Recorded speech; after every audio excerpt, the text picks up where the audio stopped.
नमस्कार, आप सभी का स्वागत है। मेरा नाम विजय थालोड़ है और यूपीएससी का मेरा काफी लंबा अनुभव रहा है। मैंने इंटरव्यूज दिए हैं, पीसीएस के भी इंटरव्यूज दिए हैं और अभी मैं किसी एक इंस्टीट्यूट में इकोनॉमी पढ़ाता हूं। इकोनॉमी के साथ समय के साथ साथ मैं इतना फेमिलियर हो गया कि आज इकोनॉमी मुझे बहुत अच्छे से समझ आती है। हालांकि यूपीएससी का जो जितना सिलेबस है उसको मैंने बहुत करीब से समझा और काफी सालों की लंबी तैयारी के दौरान डिकोड करते करते अब ऐसे स्तर पर पहुंच गए हैं कि सब्जेक्ट में कितना पढ़ना है, किस गहराई तक जाना है और कौन कौन सा मटेरियल पढ़ना है, वो एक तरह से फिक्स है। डायनामिक चीजों को छोड़कर, यानी करंट को छोड़कर बार बार एक कंटेंट को हमें पढ़ना है और कंटेंट को पढ़ने के तरीके कुछ होते हैं, उन तरीकों पर भी हम बात करेंगे। उसके लिए एक अलग से वीडियो बनाया जाएगा।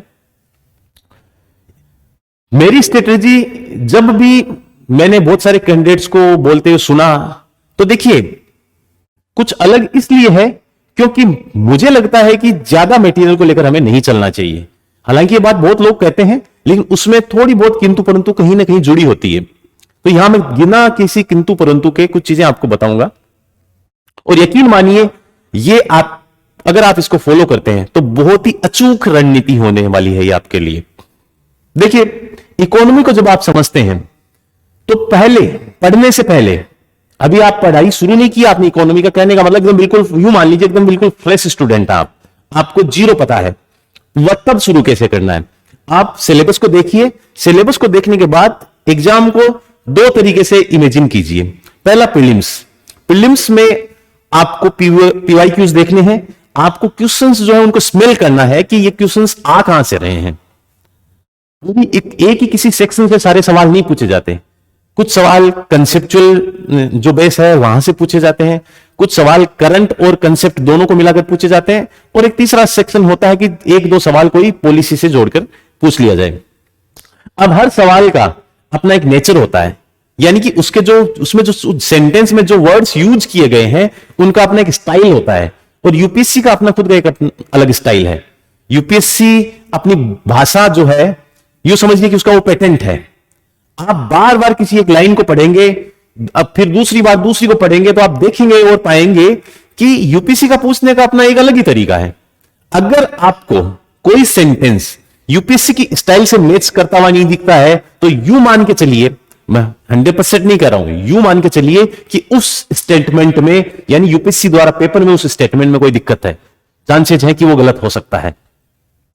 अब फैक्ट जो है प्रीलिम्स के लिए इतना अथाह भंडार है, फैक्ट के लिए इकोनॉमी में, उसके चक्कर में आपको ज्यादा नहीं पढ़ना है, सिर्फ ट्रेंड्स देखने हैं, या फिर जो इजीली आपको समझ में आ जाए उन फैक्ट्स के ऊपर आपको जोर देना है। अलग से आपको प्रीलिम्स के लिए रेक्टिफिकेशन करने की जरूरत नहीं है। कॉमन सेंस को आपको यूज करना है कि कोई भी सवाल अगर इकोनॉमी से रिलेटेड पूछा गया है तो उसमें हमारा जो आज तक जितना हमने पढ़ा, क्या उसके हिसाब से ये बात फिट है।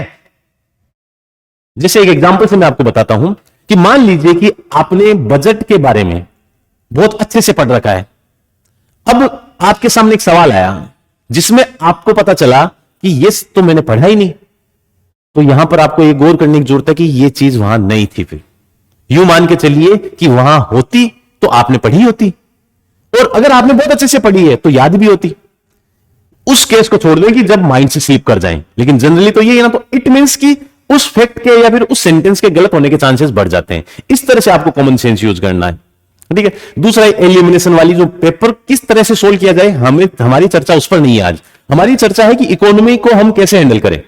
मेंस में आपको पीवाईक्यूज पे ध्यान देना है, वापस आपको क्वेश्चन का जो नेचर है उसको वापस आपको वैसे ही देखना है। फैक्ट यहां पर आपके लिए थोड़े इंपॉर्टेंट हो जाते हैं, लेकिन यहां पर फैक्ट आपको बहुत कम मात्रा में फैक्ट रखने होंगे। हर पर्टिकुलर टॉपिक पे आप यूं मान लीजिए कि आपको 5 से ज्यादा फैक्ट याद नहीं करने हैं, क्योंकि आप जब मेंस में आंसर लिखेंगे तब आपके पास जितने ज्यादा फैक्ट्स होंगे आप ये चूज करने में थोड़ी सी डिफिकल्टी फील करेंगे कि कौन से वाले फैक्ट को लिखा जाए। तो इतने फैक्ट याद करिए कि आप उसके हिसाब से आपका माइंड तुरंत उन फैक्ट्स को लेके आ जाए। ज्यादा था भंडार रखने की जरूरत नहीं है। बाद में एक जो सबसे महत्वपूर्ण बात मेंस के लिए, प्रैक्टिस प्रैक्टिस प्रैक्टिस। वो आपको करनी है। चलिए अब देखिए, पढ़ना शुरू करने से पहले आपको क्या करना है, आपको सिलेबस को इस हिसाब से तोड़ के देखना है कि जिससे आपको सारे जो सेक्टर्स हैं, यानी कि सारे जो टुकड़े हैं, वो अलग तरीके से एकदम अच्छे से आपके दिमाग में समझ में आए, और ये बात भी समझ में आए कि पहले वाले से पिछले वाला कैसे जुड़ा हुआ है। मैं आपको छोटे से एक बात बताता हूं एग्जांपल के लिए, कि इकोनॉमी क्या है। इकोनॉमी उन प्रैक्टिसेस की स्टडी है जो एक आदमी किसी पर्टिकुलर एरिया में, रीजन में, कंट्री में, वर्ल्ड में रहते हुए करता है। इस दुनिया में रहते हुए आदमी कुछ ऐसी इकोनॉमिक प्रैक्टिसेस करता है, उन प्रैक्टिसेस के बारे में जानना, उनकी स्टडी करना ही इकोनॉमी है। जैसे प्रोडक्शन, ठीक है, जैसे कंजप्शन, यही सारी बेसिक चीजें आगे चलकर इकोनॉमी को पूरा सिलेबस के रूप में बदलती है। तो बेसिकली शुरुआत होती है मनी से। आपने बेसिक कंसेप्ट जाने कि क्या है डिमांड एंड सप्लाई, क्या है, ठीक है, इस टाइप की चीजें आप जानने के बाद में आप मनी एंड बैंकिंग पे आए। मनी क्यों? क्योंकि मनी किसी भी इकोनॉमी का बेस है, उसकी वजह से रेवेन्यू जनरेट होता है, उसी की वजह से आपकी एक्सचेंज जैसी प्रैक्टिसेस किसी इकोनॉमी में होती हैं। अब बाद में मनी एंड बैंकिंग के बाद आप इससे लिंक करते हुए, ठीक है, पब्लिक फाइनेंस पे पहुंचेंगे। पब्लिक फाइनेंस में आप बजट वगैरह ये सारी चीजें पढ़ लेंगे। बजट हो गया, टैक्सेस हो गया, ये सारी चीजें का स्ट्रक्चर, इसके लिए कौन कौन से एफर्ट्स गवर्नमेंट कर रही है, वो सारी चीजें पढ़ लेंगे। अब बाद में पब्लिक फाइनेंसिंग के बाद में ऑटोमेटिकली एक चीज निकल कर आती है एक्सटर्नल सेक्टर, यानी कि ट्रेड वगैरह। एक्सटर्नल सेक्टर जिसमें ट्रेड के साथ साथ आप इंटरनेशनल ऑर्गेनाइजेशंस भी आप साथ साथ देख लेंगे। WTO हो गया, IMF हो गया, वर्ल्ड बैंक हो गया, जितने भी इंस्टीट्यूशंस हैं, साथ साथ भी आपके कुछ वर्ल्ड के इंस्टीट्यूशंस चलते रहेंगे, जैसे बेसल वेसल, ये इकोनॉमिक इसमें बैंकिंग में चलता रहेगा इस हिसाब से। फिर बाद में आप आइए सेक्टर्स ऑफ इकोनॉमी पे। यहां पर आप वापस सेक्टर्स में डिवाइड करके आप पढ़ेंगे कि सबसे पहले primary sector, secondary sector, tertiary sector, इनके बारे में। फिर बाद में आप HRD में जैसे पॉवर्टी के इश्यू हो गए, फूड सिक्योरिटी, जो भी पॉलिसीज है, एजुकेशन वगैरह, ये सब इस टाइप की चीजें, ठीक है।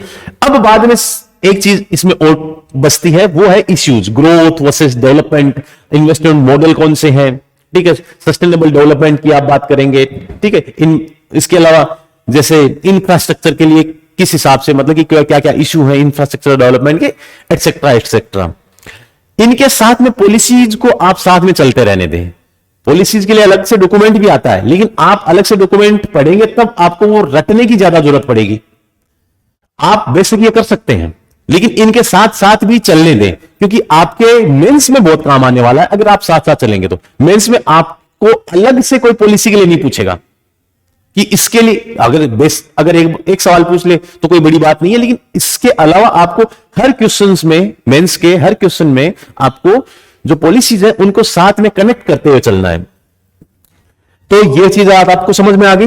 बात आती है मटेरियल की। मटेरियल क्या? सबसे पहला स्टेप, आप सब कुछ भूल जाइए। एक वीडियो आपके पास अवेलेबल है, किसी के पास नहीं है तो आप कैसे भी उसको अरेंज करके इस वीडियो को देखें। इसको सिर्फ आपको देखना है और समझना है, इससे ज्यादा कुछ नहीं करना है। ना आपको नोट्स बनाने हैं, ना आपको उसको धीरे, जो धीमी स्पीड है उसमें देखना, आप फास्ट करके भी उसको देख सकते हैं।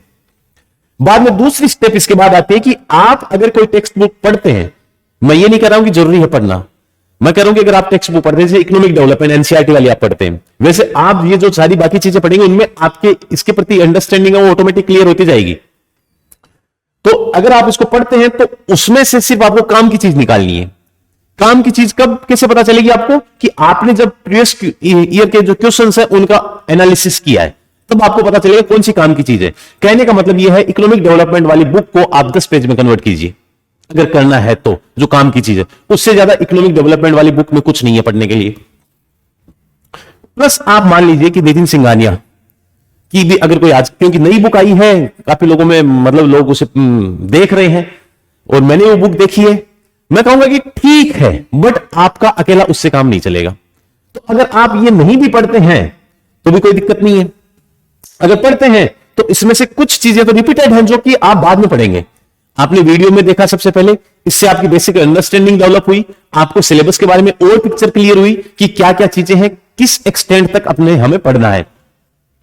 अब बाद में सबसे मेन चीज आप उठाएंगे वो ये, जो कि आपके लिए असल में एक तरह से जो मटेरियल है उसका काम करने वाली है।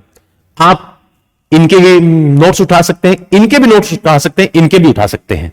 ये आपको जो जो लैंग्वेज या फिर जो जिसका स्टाइल आपको पसंद आए, आप उसमें से किसी एक को उठा सकते हैं, लेकिन उठाना सिर्फ एक है, उसी को आपको बार बार पढ़ना है। देखिए सबकी अपने अपने प्रोज एंड कॉन्स हैं। जैसे मृणाल सर की जो है वो थोड़ी बल्की है, ये थोड़े इतना ज्यादा मटेरियल नहीं है, काम इसमें से किसी से भी चल सकता है, ठीक है, लेकिन आपको सिर्फ एक उठानी है। इकोनॉमिक सर्वे आपके सिर्फ और सिर्फ मेंस में काम आएगा। प्री में कहीं किसी भी तरीके से ज्यादा एक या दो सवाल से ज्यादा आपको इकोनॉमिक सर्वे का, वो भी किसी एक स्टेटमेंट, पूरा का पूरा सवाल, इस बात के बहुत कम चांसेस हैं कि वो इकोनॉमिक सर्वे पे बेस्ड होगा। इकोनॉमिक सर्वे का जो कंटेंट है वो आपके लिए मेंस में काम का है, उसके लिए आप सिर्फ फर्स्ट चैप्टर पढ़ के इकोनॉमिक सर्वे को खत्म कर सकते हैं। लेकिन होता क्या है कि हमसे रहा नहीं जाता, हम लोग यूं चाहते हैं कि हम पता नहीं क्या छूट जाएगा ऐसा, ठीक है। अगर आपका कई बार ऐसा होता है कि एक जो सीरियस स्टूडेंट होगा, यानी कि जो अच्छी रैंक लेकर आने वाला होगा, वो इन चीजों को इसी तरह से अप्रोच करके भी उतना ही बढ़िया परफॉर्म कर देगा। आप फर्स्ट चैप्टर को पढ़िए, सिर्फ इससे ज्यादा अगर आप पढ़े तो ठीक है, समरी पढ़ लीजिए आप कहीं, कोई दिक्कत नहीं है। फिर बाद में करंट अफेयर्स में आपको फिर से किसी एक सोर्स तक स्टिक होना है। सोर्स कोई सा भी हो सकता है, कहीं से भी, जिस पे आपको ट्रस्ट हो, ठीक है।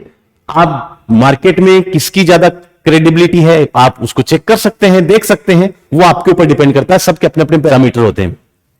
अब ये सारा कंटेंट बताने के बाद मैं अगर आपको एक कॉम्बो बना के दूं कि अगर मान लो कि एक फ्रेश स्टूडेंट को कोई कंटेंट पढ़ना हो, तो देखिए इस हिसाब से बनता है। ये वीडियोज हो गए, ओनली वॉच, सिर्फ देखना है। उसके बाद एक चीज आपने उठा ली, तो मान लीजिए ये उठा ली, इसके बाद आपका फर्स्ट चैप्टर हो गया। एग्जाम के टाइम में इसको, एग्जाम के टाइम में देखना, इसको आप पहले छोड़ सकते हैं, क्योंकि एग्जाम के टाइम में आप एक या दो बार पढ़ लें तब आपको ज्यादा ध्यान रहेगा। प्लस ये, तो ये जो कॉम्बो बनता है, और यही सोर्स फिर आपके, हम जितनी बार भी आप रीडिंग मारें, एक बार, दो बार, तीन बार, चार बार, तो आपका इसी कंटेंट का इसी सीक्वेंस में कॉम्बो बनाइए, इन्हें इकट्ठा कीजिए एक जगह। ये आपके पास होने चाहिए, इनमें से एक चीज होनी चाहिए, इसमें से एक चीज आप एग्जाम के टाइम ले लेंगे, और जब भी ये आए, ठीक है। कई बार होता क्या है कि हमें क्या है कि करंट से की जो मंथली मैगजीन है, ठीक है, हम चाहते हैं कि करंट डेली कर लें या फिर हर मंथली हम करंट करना चाहें तो हम वो भी कर सकते हैं, लेकिन अगर वो छूट भी जाए तो लास्ट में आप अकेले एक चीज से आप सेटिस्फाई हो सकते हैं। अगर आप जितना ज्यादा करेंगे उतनी ज्यादा चीजें आपके अंदर मतलब कि होच-पोच होती जाएंगी। तो इसलिए एक परफेक्ट कॉम्बो ये है, आप बार बार इसको पढ़ें, बार बार इसको रिवाइज करें, ठीक है। अब मैं एक बात आपको और एडिशनली बताना चाहूंगा कि होता क्या है कि इकोनॉमी में फैक्ट की वजह से कुछ लोग डरते हैं, तो ये बात दिमाग से निकाल दीजिए कि फैक्ट की इतनी ज्यादा जरूरत है। फैक्ट की इतनी ज्यादा यूपीएससी के लिए जरूरत नहीं है। फैक्ट आपके आंसर को एनरिच करता है, उसके लिए आप टारगेटेड तरीके से, मान लीजिए कि बजट के क्या डेटा है, कोई पॉलिसी है वो कौन सी है, कोई योजना कौन सी आई है, ठीक है, इन चीजों के बारे में आप अलग से एक डॉक्यूमेंट 4, 5, 10, 15, 20 पेज का बना सकते हैं, ठीक है। तो इसको लेकर इतना ज्यादा टेंशन लेने की जरूरत नहीं है। दूसरी बात कि सोर्सेज जो है वो वाकई में अगर आप इसको रेफर करते हैं तो आपकी इकोनॉमी एक तरह से कंप्लीट है, सच में कंप्लीट है। इसके अलावा आपको कोई भी एक एक्स्ट्रा सोर्स पढ़ने की जरूरत नहीं है, ठीक है। तो अगली बार दूसरे वीडियो में हम फिर से किसी दूसरे सब्जेक्ट की स्ट्रेटेजी को लेकर फिर हाजिर होंगे, और मैं उम्मीद करता हूं कि आपको यह बात समझ आई होगी। और करंट अफेयर्स को लेकर हो सकता है कि इसी प्लेटफॉर्म पर आपको करंट अफेयर की एक सीरीज चला दी जाए, तो इकोनॉमी की या जो भी है, जितने भी करंट अफेयर्स, जितने सब्जेक्ट वाइज जो हैं वो चला दी जाए, तो उस पे आप यकीन कर सकते हैं, भरोसा कर सकते हैं, ठीक है। धन्यवाद।